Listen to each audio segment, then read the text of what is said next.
Have Meital Peleg Mizrachi and Michelle Gabriel on balancing environmental and social sustainability in fashion. Yes. So 10 minutes and the floor is yours, and then Rami will respond. Okay? Okay, so let me just share my screen. And everybody can see, right? Great. All right, so this paper is about balancing environmental and social sustainability in fashion, both in the context of policy and in general. Here we go.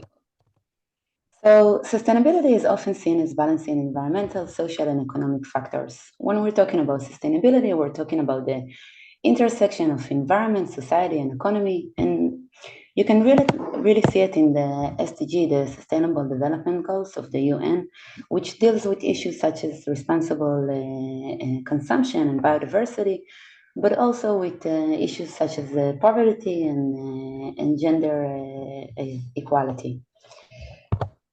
Under that paradigm, it's assumed that environmental efforts automatically improve labor conditions. And it's true in general and specifically in the context of sustainable fashion. We're assuming that once we'll improve the environmental performance, we'll see better labor conditions. And one of the best examples for that paradigm is the research of Ronald Gere from 2022, that argued that raising the wages for 35 million workers in textile factories in India by just $100 per week could automatically cut CO2 emissions by 65 million tons, which is much more than implementing all the sustainability strategies of all the major fashion brands. So that's a lot. However, both research and field data from the fashion industry contradict this assumption that environmental sustainability inherently improves social conditions. There's many examples from research. I'm not going to go into that due to the time constraint, but you can read it in the paper. But basically, research said that it's not that true. But it's not just research, it's also evidence from the fashion industry. And again, there's many different examples, but I think the best example is probably the BOF Sustainability Index.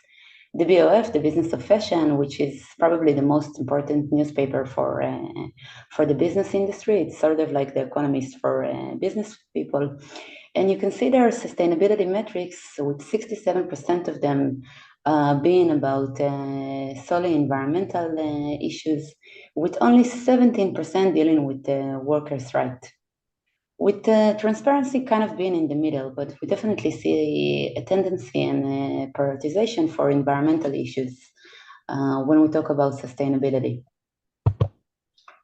Against this background, this study examined whether environmental regulation in fashion truly advanced social goals, particularly fair labor practices, with the goal of understanding whether environmental practices overshadow social consideration, both in policy and in practice. In order to answer that question, I conducted a comparative analysis of 4 key regulations. Under the framework of environmental versus social focus, political progress and adoption status, and feasibility of implementation. The 4 regulation was California SB 707, also known as California EPR, that passed in 2024. The EU Corporate Sustainability Due Diligence, known as EU CSDDD, that also passed, and the New York Fashion Act and the US Fabric Act, both haven't passed yet. I also conducted interviews with 11 key stakeholders, all sustainability experts from the fashion industry, with different work orientation and different region division, and you can see the division on the table on the right. So what did we find out? From the policy analysis, we found out that there's definitely a tension between environmental sustainability and social sustainability. Those two are often conflict with a clear a prioritization for either environmental or social sustainability, but it doesn't go together. Either it's about environment or about social sustainability, but it not necessarily goes together as we might hope. And we see it with the most feasible policy being California SB 707, being 80% environmental focus, versus the least feasible policy, which is the U.S. Fabric Act that deals only with that focus only on labor right, and not only being the less feasible policy, but it's also the policy that made the smallest amount of progress since it was announced in 2021. So altogether, those findings highlight a systematic prioritization for environmental sustainability over social equality in fashion regulation. But it's not just in fashion regulation. We found the same kind of finding and prioritization for environmental sustainability also in the interviews, and it really goes to the way that we define sustainability. 7 out of 11 interviews define sustainability primarily in environmental terms, often sidelighting the social issues of sustainability. And it's not even just about the way that we define sustainability, but it's also about the way that fashion brands are defining social sustainability.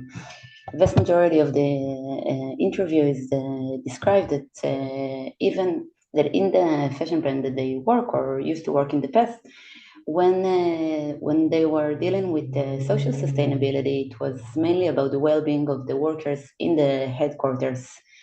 So it's not about the well-being of workers in factories, but it's more about the well-being of workers in the headquarters, dealing with all kind of localized kind of issues such as diversity and cultural appropriation.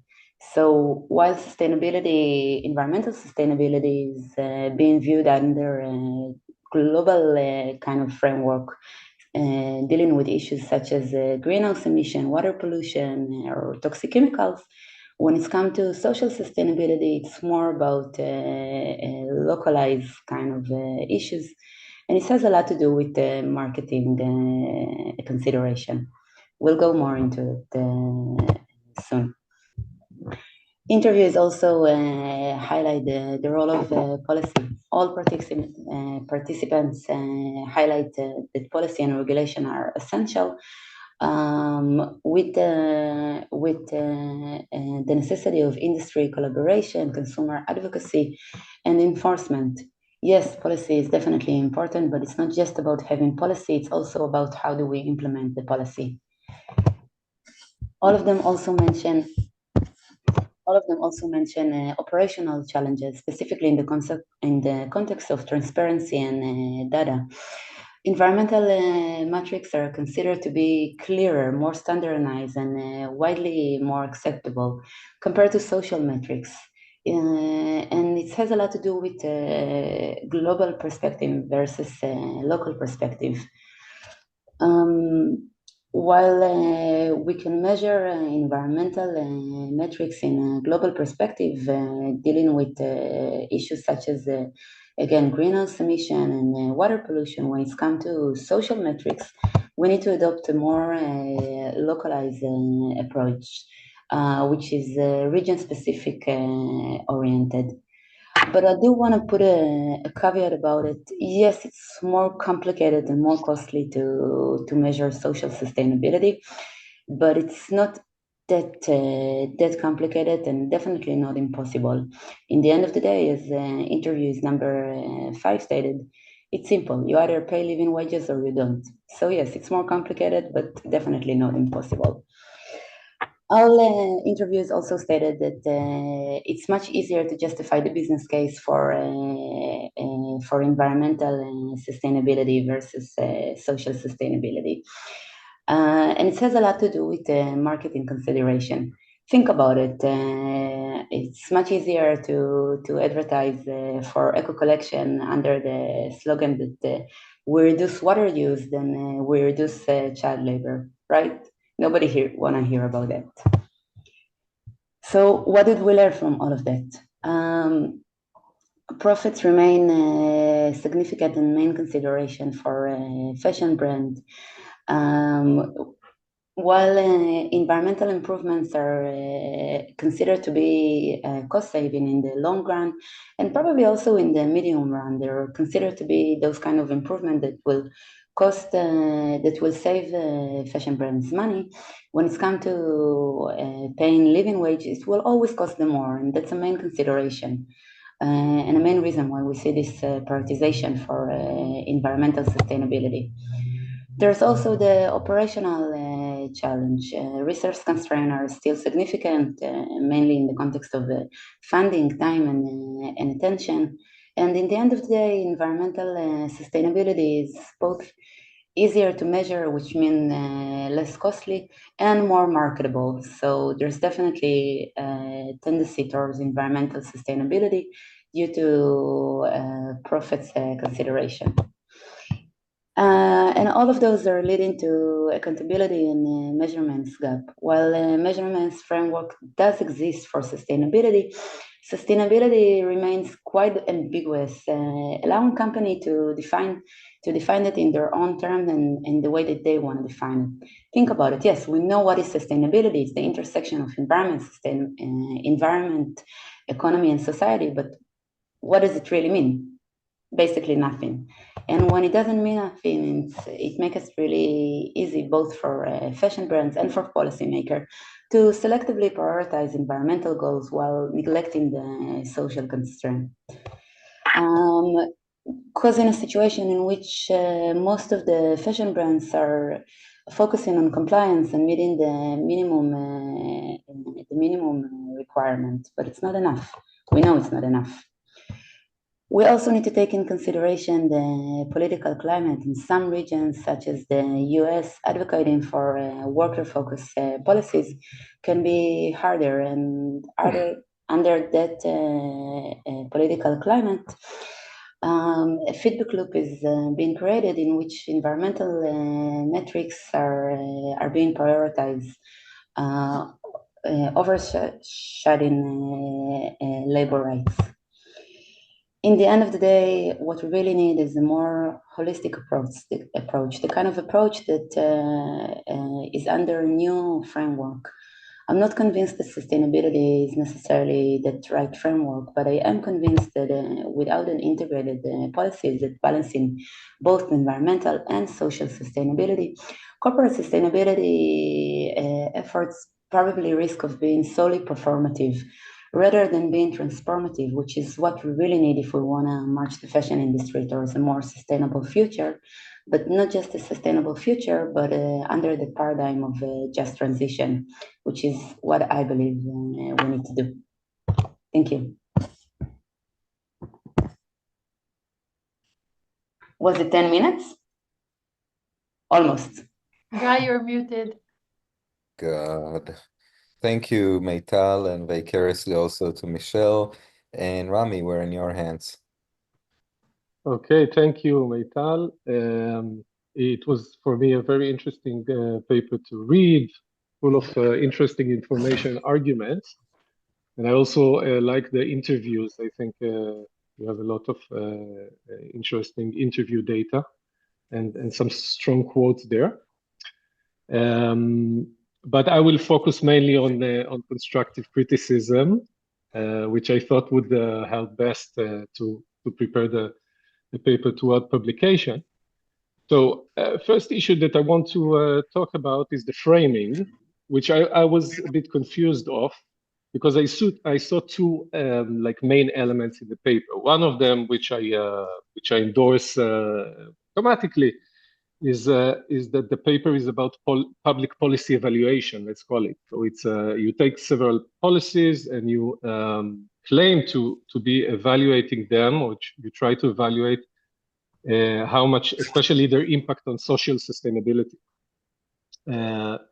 Now, this was, so I have several comments on the evaluation itself, but I start by the question about the framing, because this evaluation is couched in another element, which is regarding the semantic discussion of the meaning of the term sustainability. So it's a more semantic approach. And also the question, I quote, of whether regulations focused on environmental sustainability in the fashion industry truly advance social goals, particularly fair labor practices.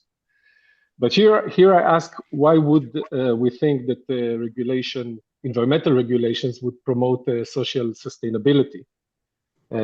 So you say that there is an assumption, a widespread assumption that they would, but here I tend to disagree.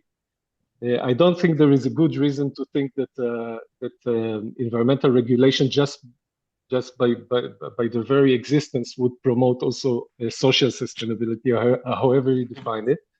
For example, you can try to decarbonize the operations of the corporations, but it wouldn't affect positively on employees, or maybe even negatively on employees. And I don't think that really, among experts at least, and policymakers, that there is really, that this is something which is not obvious. It's quite obvious that there should be a decoupling between the two, so they might align, but they don't have to. And indeed, you review several studies saying that. But I would say that this is not surprising. And indeed, you have studies that already say that. So I felt a bit that this was like a straw man that you try to attack, which actually distracts from the main thing, which is evaluating the policies and whether they produce social impact, which is, of course, so obviously worthwhile question. By the way, I agree that that sustainability and sustainable fashion is of course an ambiguous concept. Indeed, sustainability started from the environmental field, and somehow, maybe around 2010, started to designate also social issues, social problems. But this is a matter of a rhetorical trend. I don't know how it happened. This could be investigated for itself. But this is but I think that eventually, or ultimately, the semantic aspect does not influence the policies themselves. So, for example, I took a look at the California policy, one of the 4 that you selected, and they talk almost only about the environmental sustainability. They have no claim to promote social sustainability, and the semantic confusion doesn't impact that. I think that policymakers knew what they wanted to do, and this is what they did. So in that sense, the question of the balance, also there is the question, now you highlighted it also in the presentation, the question of the balance between environmental and social. So in general, I agree. So it makes sense to me that there is more focus on environmental. It has reasons why. I think you also mentioned some of the reasons for that. But if you really want to investigate how much, so the balance between the two, so you need to take more than 4 policies, but all the policies, and then maybe to survey them and then see what is the general trend, where the center of weight is located.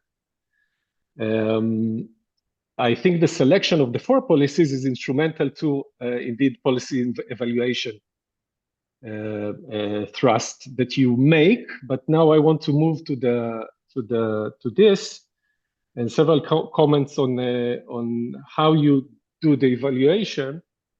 So I think that I would in the literature review, I would try to include more, or to focus it on literature on policy evaluation. How do you measure, for example, social impact? Okay, so no matter how you define it, sustainability or not, so what is social impact? How to evaluate it? Issues of ambition of the policy, and the clarity and the scope and enforcement. Of course, there are a lot of things that you need to take into account when you evaluate seriously policy. And also on the methodological level, how to investigate that. So you do text analysis, you comment on the policy process, you had some on that, and of course the effects on the ground, that this is what you can get from the interviews. Of course, the implementation and how is very different from the textual aspect. So I think this should be, so if you go for the policy evaluation framing, this should be at the center of the lit review. I lacked a description of the policies. So the policies themselves were almost not described. You kind of started from the criticism of the policies, but yeah, I didn't know what the policies are. So you must describe them, their nature.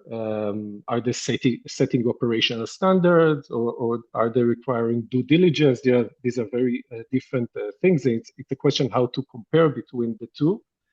And it makes indeed the evaluation very complicated, but this is a complicated field of these global regulations. It varies, so they have many forms and characters. Yeah, does it enforce? Does it incentivize? What are the sanctions? So we need to know about that, the full picture of the policy, in order to evaluate it. And finally, about the interview data, I think it should be used. So it can be used, and it should be used, and it has been used to some extent for the policy evaluation aspect. When you ask these people how they experience the policy, the thing is that much of the presentation of the findings deals with other issues arising from the interviews. Which is, for example, how the informants define sustainability. I don't see the relevance of that to the question of policy evaluation. It's, again, the paper. There could be another paper, a separate paper on the semantics of sustainability and its implications and so on. But I don't really now see how the two connect in this one paper. And also, there was, I was looking at a distinction between public policy and private governance or corporate voluntary practices. I think much of the interview findings were actually describing voluntary policies with no clear connection to the policies, to the public policies evaluated. And so this is again a question whether you want to only focus on the public policy, how it plays out, how compliance is being done, and what are the actual effects on labor rights, etc. Or maybe you want to also examine, but then you need to do it explicitly, the connection between the public policy and its effects maybe on private policies. Indeed, many of these public policies are not like strictly hard regulation policies, and there is much, often they build on the private, on private governance. So this might be, but this needs to be explicitly connected. And we need to see the relationship between the policy and eventually the behavior of the corporation on the ground. Yeah, I will end by mentioning several things that very interesting points that I think could be further developed. So one of them is that. But Rami, shortly. Okay. So it's consumers and local communities. They, you say, they emerge as crucial contributors to policy development and support. You cite the interviewees saying that. So this could be further developed. Also about evasion, you have one very nice quote on how the metrics. So there was use of metrics, but it was all somewhat fabricated and manipulated. This is okay. This is, of course, central and very important. So I would further develop that, and also the difficulty to quantify social performance, on which you expanded now in the presentation. I think this is very interesting. Actually, also environmental performance is hard to quantify. It's not so simple. But this would be very interesting and also very impactful to think and to understand why it's hard to quantify, and maybe how it is possible to quantify. Okay, so I will end here. Okay, thank you, Rami. These are real good comments. Meital, do you want to respond now? Do you want to collect more comments? I think let's collect more comments and then I'll respond in the end, because I want to hear everybody instead of listening.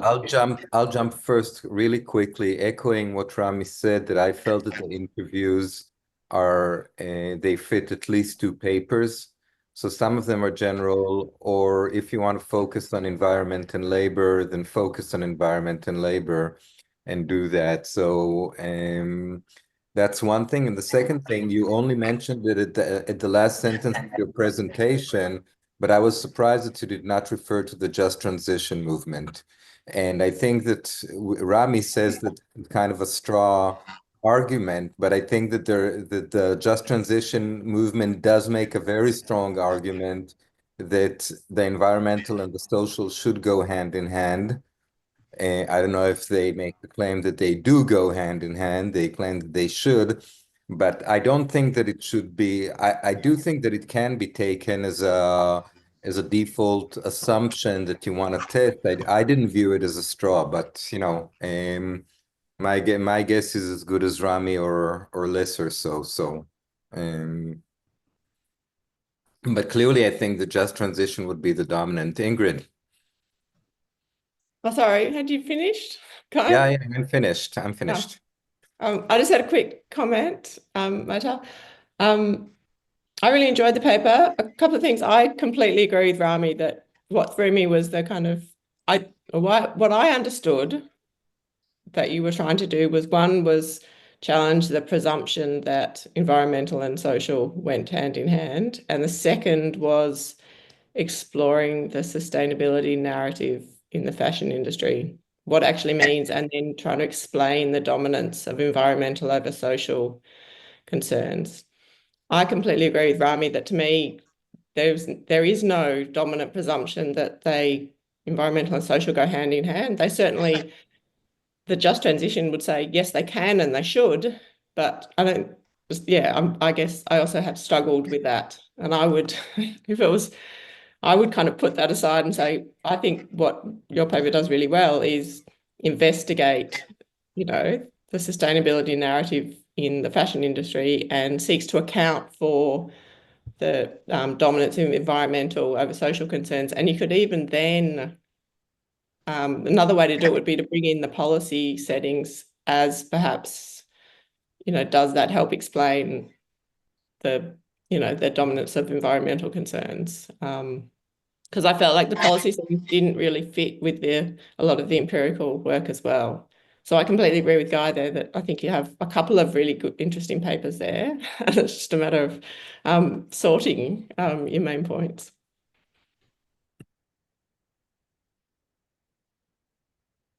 Okay, who else?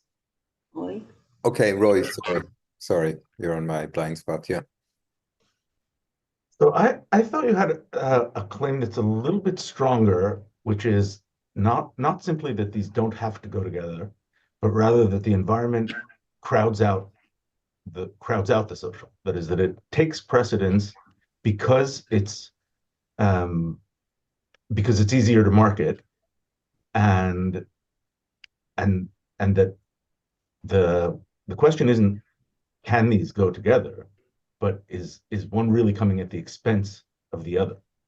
And that's a stronger claim, I think, in a way harder to prove. I thought that's where the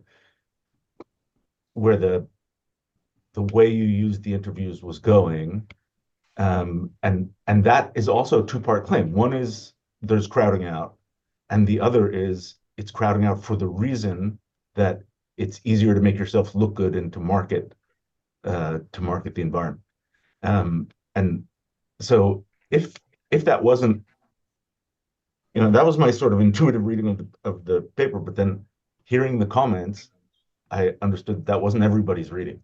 And if that's the case, then if it is what you intended, then yes, I did. room to maybe That's there's the room to intention. highlight it. Anyone Okay. else?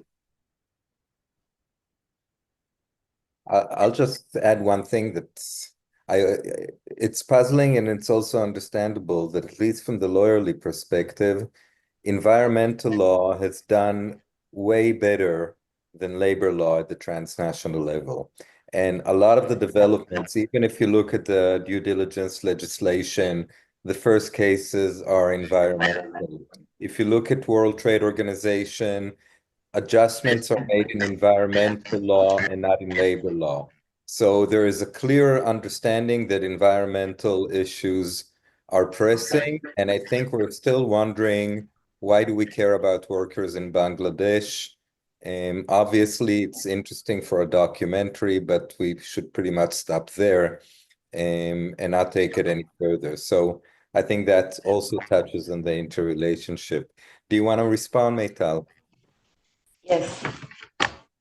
Well, thank you, everyone. Yes, definitely. Yes, our intention with this paper was trying to understand this intuition that we had of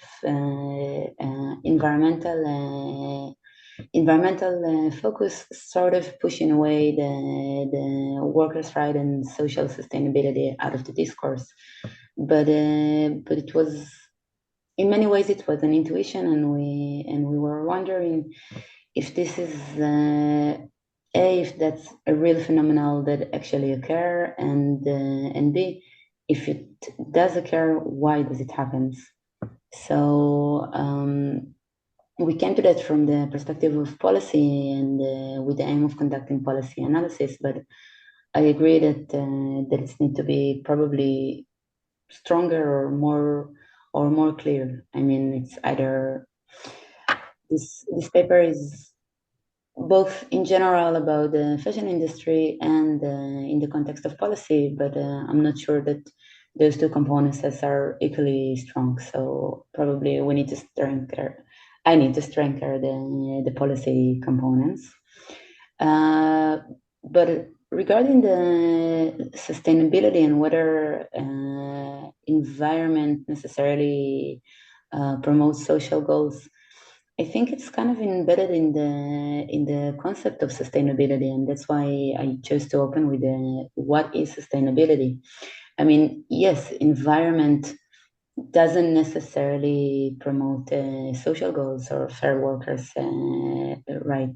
But when we talk about sustainability, we necessarily talk both about environment and society and economy, of course. But this is part of the society, so I don't think we can talk about environmental regulation, but if we're talking about sustainable fashion or sustainability kind of policy, or policy that promote sustainable fashion, we are initial assumptions should be that this is referring to the three components of sustainability: economy, environment, and society. We can't talk about sustainability but referring only to environment. I mean, we can, but then it's not sustainability, and we need to find a new framework. And the thing about it, that as long as we keep talking about environment as if this is sustainability, then we're allowing ourselves to neglecting the social aspects of sustainability, because it's so loosely defined. So that was the message I was trying to convey. I do think that again, that when we talk about sustainability, we have to refer to the social aspects of sustainability, but I probably need to make that argument clearer in the context of that article. And I agree about the just transition argument. Just like I'm mentioning the degrowth concept, just transition should definitely appear there and be part of the discussion. So thank you about it. Great. If I can add now, following Meital, Yes. do we have time? Yeah. So 3 more minutes. Yeah. So now it's clear to me that what you say is that social. So when we say sustainability, maybe it's clear to everyone what is environmental sustainability. Social sustainability is more is first it's deprioritized and it's not well defined and so on. So in this case, I would look at the policies and look how social policy is defined there, how it is addressed. Also, the people that you interviewed, so how they conceive of social sustainability, and maybe make the case around that it is ill-defined, it is selectively defined, it is.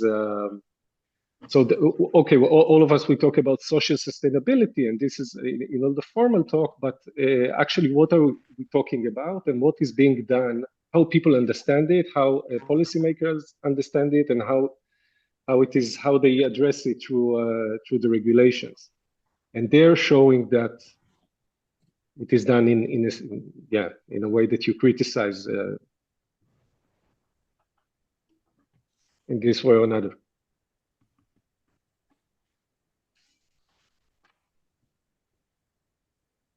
Thank you. I'm just taking notes, so Okay. I'm writing at the same time. That's fine. That's fine. So I think we can conclude this session, and with a lot of thanks for Meital and Michelle, and for Rami for the comment from Amsterdam. And we are moving to our last presentation, which was originally the first.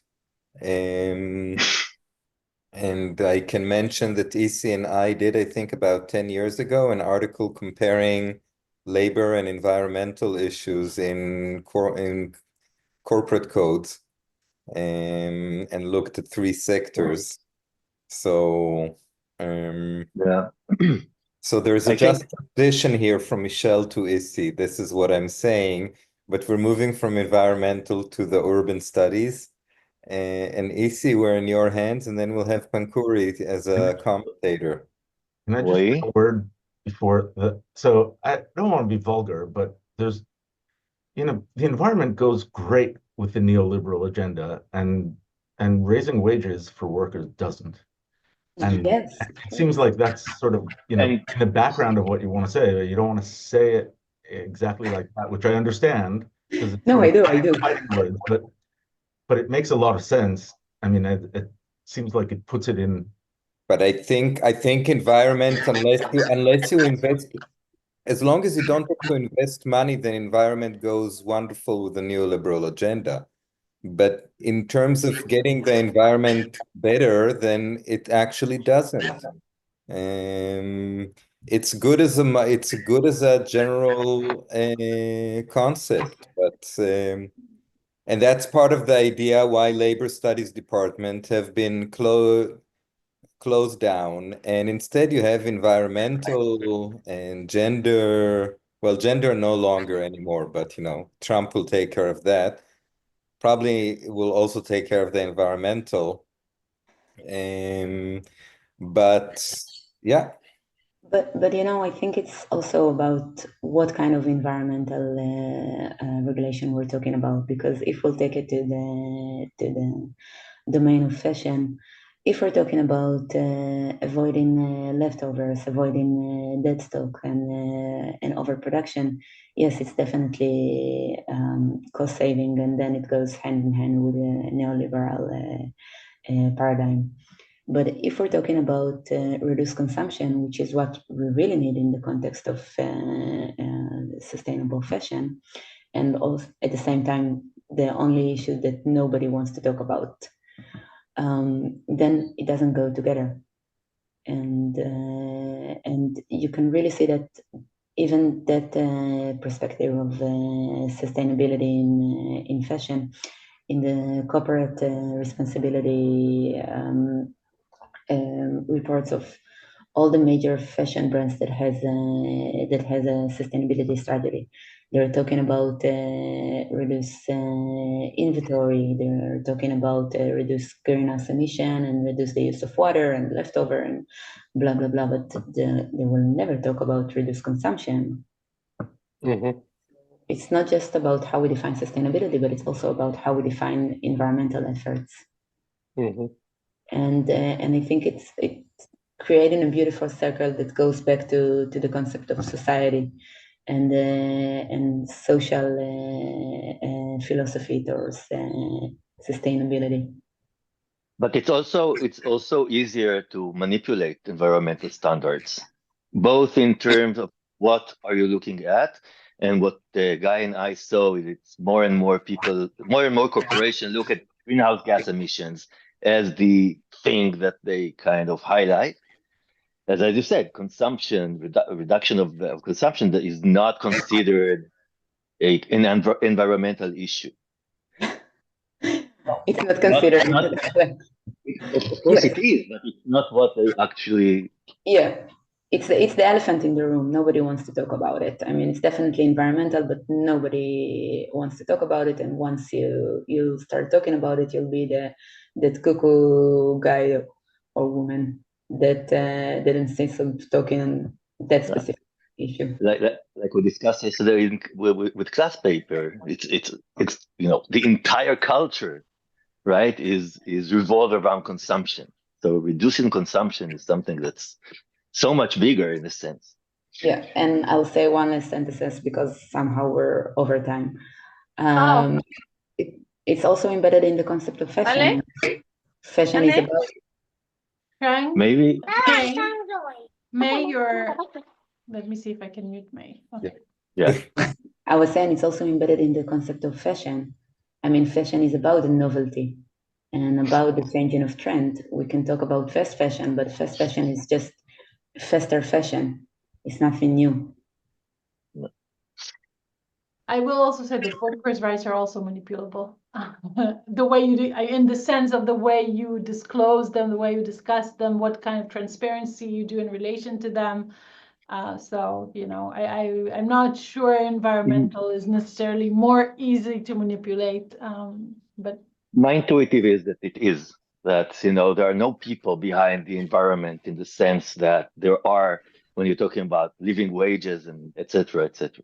But maybe I'm wrong. This is just an intuition. Then you won't talk about living wage. You'll talk about like gender representation in your board or something. You'll do the manipulation in terms of what you're looking at in a similar way. Anyway, I guess we should move on. So, guys, Yeah. I want to introduce EC again, just so I'll have it we can cut it in the right place in the recording.